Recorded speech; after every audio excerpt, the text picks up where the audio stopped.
L'essentiel de l'actualité, mesdames et messieurs, bienvenue à ces bulletins d'information. Un drame insoutenable est arrivé ce 24 avril 2023 en la matinée dans une école de Kolwezi, chef-lieu de la province du Lualaba. Le lycée Mwanga pour jeunes filles a pris feu pendant que les élèves suivaient leurs cours normalement. Cet incendie inattendu a provoqué la panique et dans une confusion, en tentant d'échapper à ces dangers, plusieurs enfants ont connu les pires. Déjà, des sources informent que ces sinistres relèvent d'un court-circuit dû au délestage intempestif. Images et commentaires. On ne saurait ne pas penser et parler déjà de plusieurs victimes et de nombreux blessés, rien qu'à voir l'ampleur de la catastrophe, sur l'école où visiblement aucune disposition pour prévenir ce genre de sinistre existait et n'a jamais été prévue. Ce qui est fort dommage.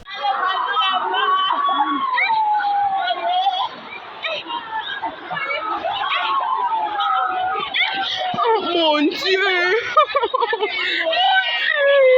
Selon les sources contactées, on informe qu'un court-circuit, après délestage et retour inattendu de courant électrique, serait à l'origine de l'incendie des bâtiments qui s'est très rapidement propagé d'un bloc à un autre du lycée Mwanga, une des écoles réputées de la ville minière de Kolwezi. Avant l'arrivée tardive d'un seul camion-citerne qui s'était évertué d'éteindre le brasier, le pire s'était déjà produit sur place.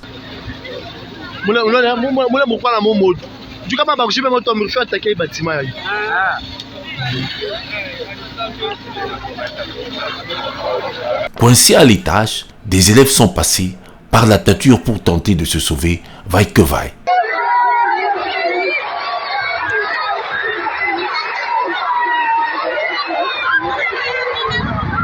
La panique avec la confusion ensemble, les pauvres enfants sans secours ont continué de se jeter les unes les autres, effrayés par la fumée et étourdis par le danger grandissant dans le vide jusqu'au sol ferme.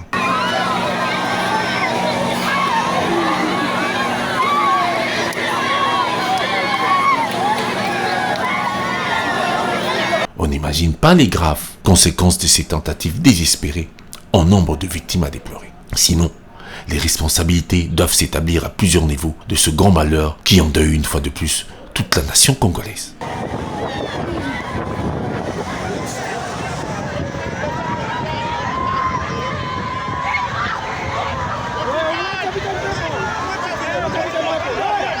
Toutefois, aux dernières nouvelles, certains ministres provinciaux sont sur place pour encadrer et coordonner les mesures de secours. Ce qui intrigue cependant déjà l'opinion locale est que l'autorité provinciale, Madame la gouverneure du Lualaba Fifi Masuka, finit de recevoir il y a seulement une semaine une délégation des élèves de ce lycée Mwanga à son cabinet. Parlons de la politique nationale, l'Union sacrée se consolide autour du candidat Félix Tshisekedi pour gagner les élections en décembre 2023. 500 partis sont annoncés le 29 avril prochain au stade de Martyr. Images et commentaires. Initialement prévu le samedi 22 avril dernier, la sortie officielle de l'Union sacrée de la nation, plateforme politique chère au président de la République Félix-Antoine Tshisekedi Tshilombo, est renvoyée au samedi 29 avril prochain à la même adresse, c'est-à-dire au stade des Martyrs. Ainsi, plus de 500 partis politiques, membres et signataires de la charte de cette grande machine électorale, sont attendus au complexe sportif de la Pentecôte de Kinshasa. Selon certaines sources politiques proches du pouvoir, l'autorité morale de cette méga plateforme, le chef de l'État Félix-Antoine Tshisekedi, sera présent à cette importante cérémonie. Il convient de savoir que le jour de la signature de la charte de l'Union sacrée de la nation, le président de l'Assemblée nationale, Christophe Mbosso, membre du Présidium, avait demandé aux partis politiques membres de mobiliser leurs militants pour prendre part à la sortie officielle de cette structure qui va battre campagne pour la réélection de l'actuel président de la République à la présidentielle de décembre 2023. En attendant la tenue de cette grande rencontre, l'Union sacrée de la nation a un présidium composé de 6 membres, à savoir les présidents des 2 chambres du Parlement, Christophe Mbosso, Modeste Bahati, le Premier ministre Jean-Michel Sama Lukonde et les vice-premiers ministres Jean-Pierre Bemba et Vital Kamerhe, ainsi que le secrétaire général de l'UDPS, Augustin Kabouya. Et puis, bonne nouvelle pour la communauté des professionnels de médias et de la communication en RDC à la veille de la célébration de la Journée internationale de la presse le 3 mai prochain. Le gouvernement va incessamment adopter les décrets portant statut des journalistes œuvrant en République démocratique du Congo. D'après le ministre de la Communication et Médias, Patrick Mouyaya, L'avant-projet des décrets a été transmis pour un examen et approbation par le gouvernement. Les détails dans cet élément commenté de la rédaction. Ce nouveau décret va remplacer l'ordonnance loi numéro 81/012 du 2 avril 1981 portant statut des journalistes œuvrant en République du Zaïre. L'arrivée de ce nouveau texte interviendra après l'entrée en vigueur de l'ordonnance loi modifiant la loi numéro 96/002 du 22 juin 1996 fixant les modalités d'exercice de la liberté de la presse, liberté d'information et d'émission par la radio et la télévision, la presse écrite ou tout autre moyen de communication. Le ministre de la Communication et Médias porte-parole du gouvernement, Patrick Mouyaya, qui est à la manœuvre, a annoncé lors du rapport de son compte-rendu de la 95e réunion du Conseil des ministres tenue le vendredi 21 avril 2023, avoir transmis au gouvernement l'avant-projet de décret portant statut du journaliste œuvrant en République démocratique du Congo pour examen et approbation. À cette occasion, le ministre a rappelé au gouvernement la nécessité et l'urgence du financement du congrès extraordinaire statutaire de l'Union nationale de la presse du Congo UNPC pour mettre en place une structure d'autorégulation. L'objectif poursuivi est de faciliter le travail de salubrité médiatique et de la construction d'une presse plus professionnelle, libre et économiquement viable afin de mieux contribuer au développement de notre pays, selon le terme de Patrick Mouyaya. La mise en place de nouveaux textes dans ce secteur fait suite aux recommandations des travaux des États généraux de la communication et des médias qui avaient eu pour thème les médias congolais, quelle perspective à l'ère du numérique face aux défis du développement durable.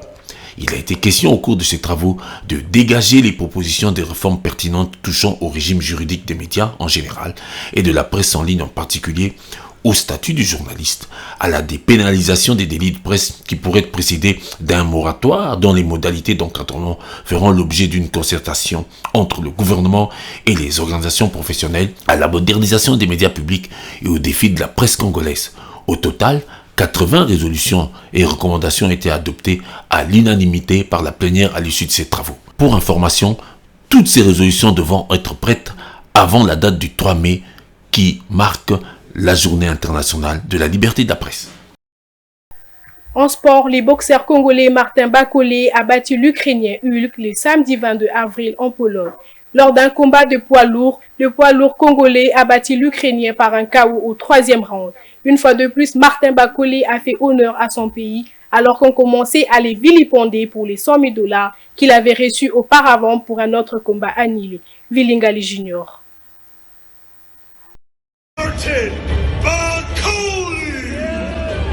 Cette victoire est très vite partagée sur les réseaux sociaux congolais où de nombreux fans donnent leurs commentaires. Ayant été objet de plusieurs critiques sur les réseaux sociaux il y a quelques semaines à cause de l'aide demandée et reçue au gouvernement pour la préparation de son combat, Martin Bakolé mérite bien cette victoire. It's a result for us, Macklin, because Shevardzutsky, it's not the worst surname that we've had, but it's not the easiest either. Yeah, I was going to say the Hulk will do for me. So those Ukrainian. Notons que le boxeur congolais enregistre à son actif 19 combats professionnels, dont 18 victoires et une défaite. Le dernier combat du poids lourd congolais remonte à 11 mois lors de sa victoire sur les Français Tony Yoka à Bercy en France. C'est la fin de ces bulletins d'information. Mesdames et messieurs, ne quittez pas vos sièges, l'actualité reste en continu.